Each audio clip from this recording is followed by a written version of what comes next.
Hey, welcome back to Evil's Comics. I'm Evil Mike, and I got a review for you from Boom Studios. This is R.L. Stine, Stuff of Nightmares, issue number 2. Book was fantastic all over again, right? We got great art, great story. Let's get into it. So the book basically catches up right where the first book left off. The science experiment house that they were in or whatever has burning down. Their mutants are on the run, and basically Jordan, Isaac, and Stella and Frankie are on their run trying to get away from the cops and everything.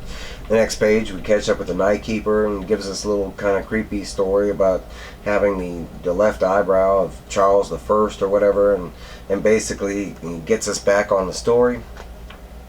And that's basically what happens. We see that the facility or house or wherever what was burning down, and we see like the mutants kind of escape, and the firemen tragically that were there trying to get the fire under control are eventually killed by all the mutants or whatever. They do show like the next day the cops kind of show up because now it's like a murder scene, and they're finding like bodies and stuff like that.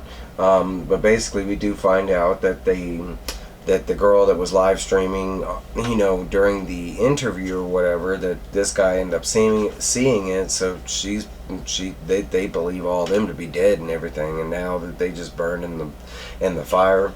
We do catch up back with Jordan, Isaac, Stella, and Frankie, and they're on a boat, and we find out where they're going. They're going to like a place that Jordan grew up with. It's supposed to be some kind of like bohemian little island that not a lot of like knows about or something like that, but we do come to the house that he kind of grew up in, and it just looks dilapidated. For them it's like perfect. They get there and they kind of look around. They set up Frankie at the top of the house, and they find like a basement that's works perfectly for them and everything.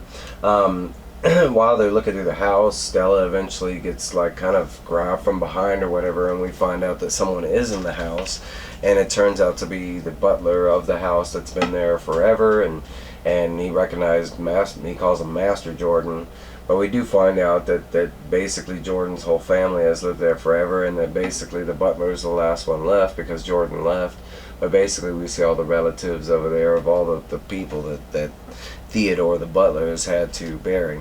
They do show us what is happening with the mutants that escaped after the fire, and basically they're at like this fair or whatever, and they're kind of hiding over here in the animal cages or whatever, and they come across this a woman and her child, and luckily they end up escaping, almost getting eaten, but it's something that's said by the mother and the child that basically they're animals, and it's shown that the kind of mutants or whatever that they start questioning their existence, like we're animals, but basically they go back to their primal thing. Well, we need to eat, let's eat,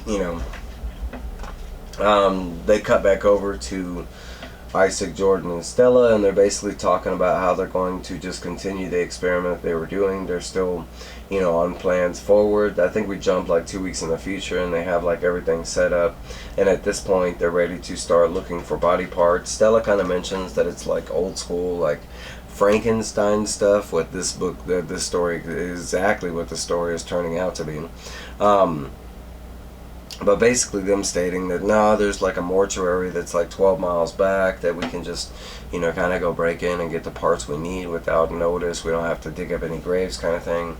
And they do show them going to the mortuary, and that's exactly what they do. I think it's Isaac and Stella that are supposed to go and get the parts or whatever, and it's a matter of like, hey, this guy's too stiff, this guy's been dead too long, he's too fresh. And then they do come across this one body that's like, yes, he's perfect, his eyes are just slightly sunken in, but there's this other conversation that's in the background as they're looking through bodies where Isaac is kind of hitting on Stella, even though Stella and Jordan are supposed to be a thing, and Isaac and Jordan are like best friends, but he kind of mentions it, and she kind of like makes a note about it being creepy, especially since they're in a mortuary or whatever. And like they kind of jump forward. They go back to their mad scientist laboratory down in the basement and everything. They brought the body parts, so now Isaac is at work down below and everything.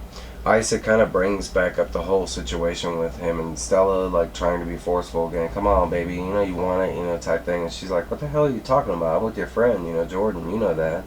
You know, and it kind of comes out of like left field almost, like this guy's not in his right mind or whatever.